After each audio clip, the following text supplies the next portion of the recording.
Percayakah Anda bahwa surga dan neraka benar-benar menanti setelah kematian?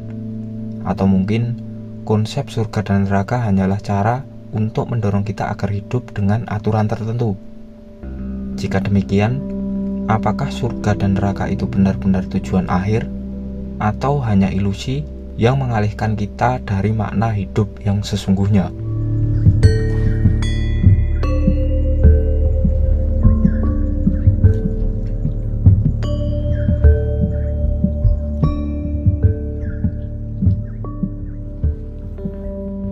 Karena istilah neraka dan surga itu tidak ada di dalam kitab suci manapun.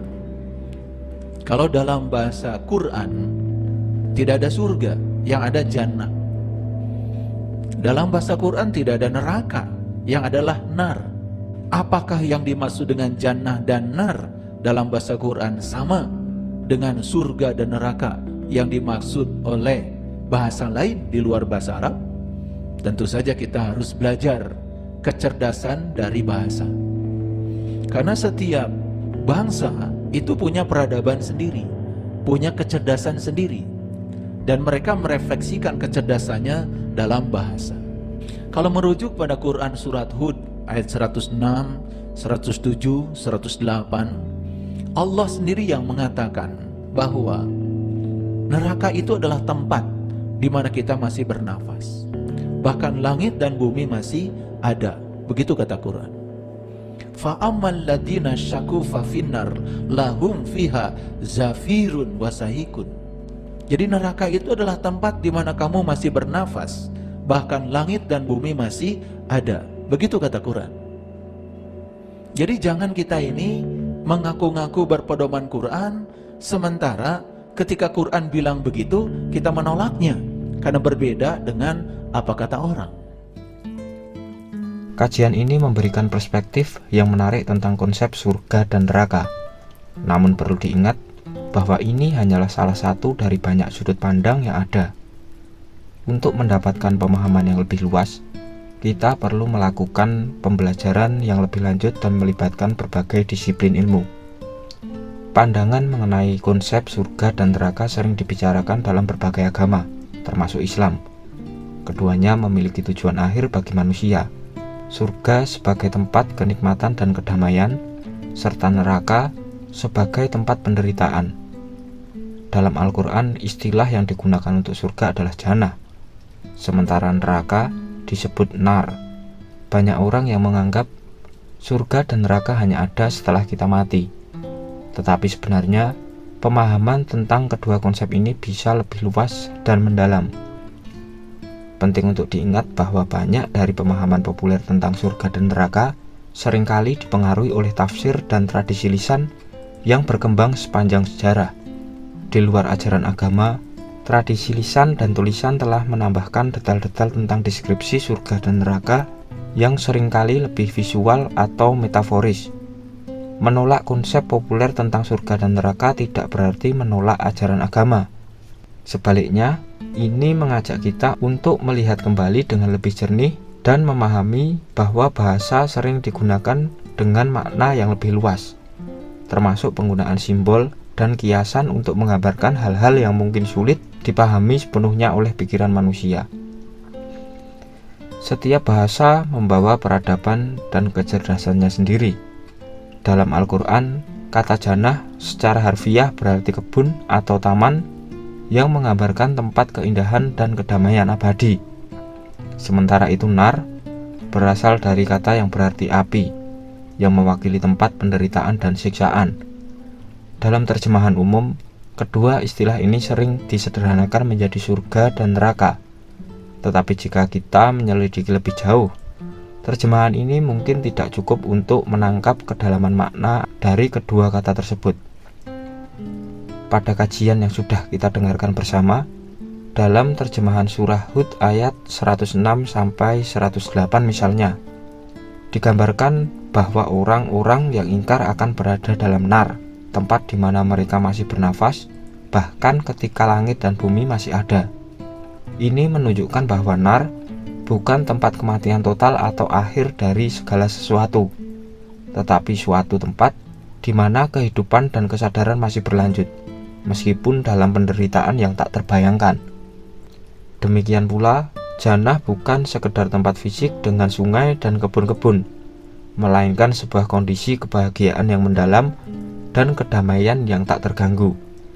Istilah ini membawa visi kehidupan yang penuh harmoni dengan penciptaan Tuhan, yang pada akhirnya menggambarkan hubungan sempurna antara manusia, Tuhan, dan alam semesta.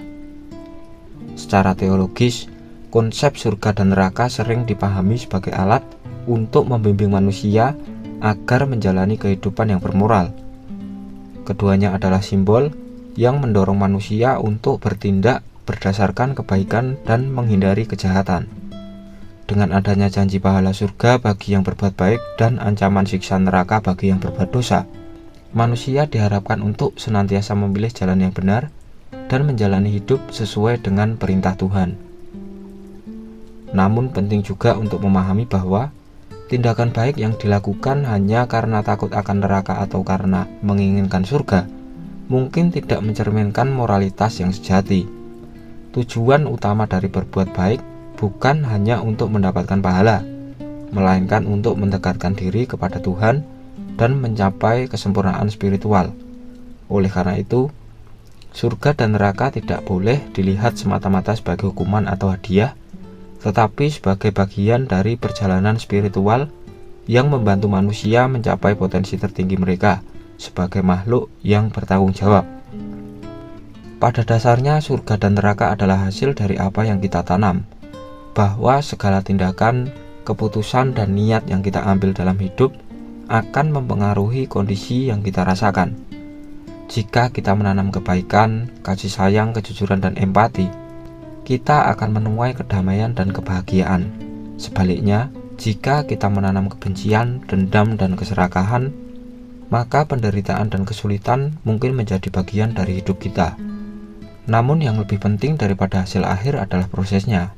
Fokus kita seharusnya bukan hanya pada tujuan untuk mencapai surga atau menghindari neraka, tetapi bagaimana kita menjalani hidup ini. Hidup adalah perjalanan yang penuh dengan pilihan, dan apa yang kita lakukan di setiap langkah perjalanan itu memiliki arti. Proses inilah yang menjadi inti dari segalanya. Seringkali kita terjebak dalam pola pikir bahwa hasil adalah segalanya. Apakah kita akan berakhir di surga atau neraka? Padahal yang lebih berharga adalah bagaimana kita menjalani hidup setiap hari. Proses dalam kehidupan ini adalah tempat kita belajar, bertumbuh, dan mengembangkan diri. Ini adalah kesempatan untuk memperbaiki diri, membantu orang lain, dan meninggalkan jejak kebaikan di dunia. Apa yang kita lakukan, bagaimana kita memperlakukan orang lain, dan seberapa jujur kita terhadap diri sendiri, semua itu adalah bagian dari proses yang membentuk kita. Daripada hanya mengejar hasil akhir, kita sebaiknya menanam kebaikan dalam perjalanan hidup ini. Karena apa yang kita tanam akan tumbuh, meski kita tidak tahu kapan atau bagaimana hasilnya akan muncul. Ini mengajarkan kita bahwa bukan hanya akhir dari perjalanan hidup yang penting, tetapi juga bagaimana kita menjalani setiap langkah di sepanjang jalan itu. Proses adalah segalanya, dan melalui proses inilah kita menemukan makna sejati dari kehidupan.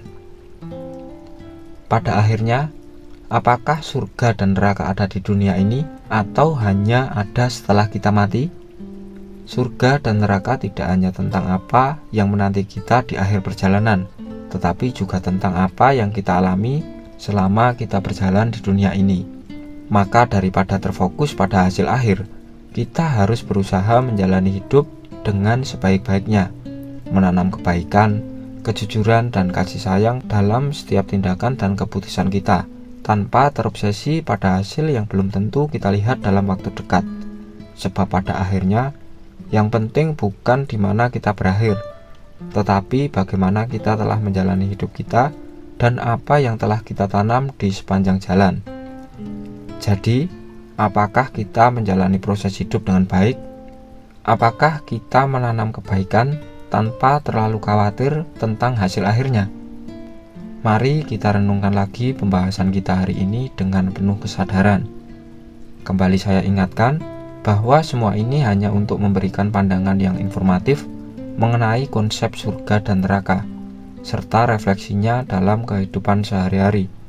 tidak ada maksud untuk menghakimi atau menggurui siapapun.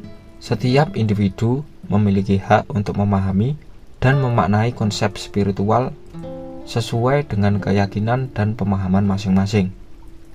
Terima kasih dan maaf atas segala salah. Berbahagialah untuk semua makhluk. Wassalamualaikum warahmatullahi wabarakatuh. Rahayu.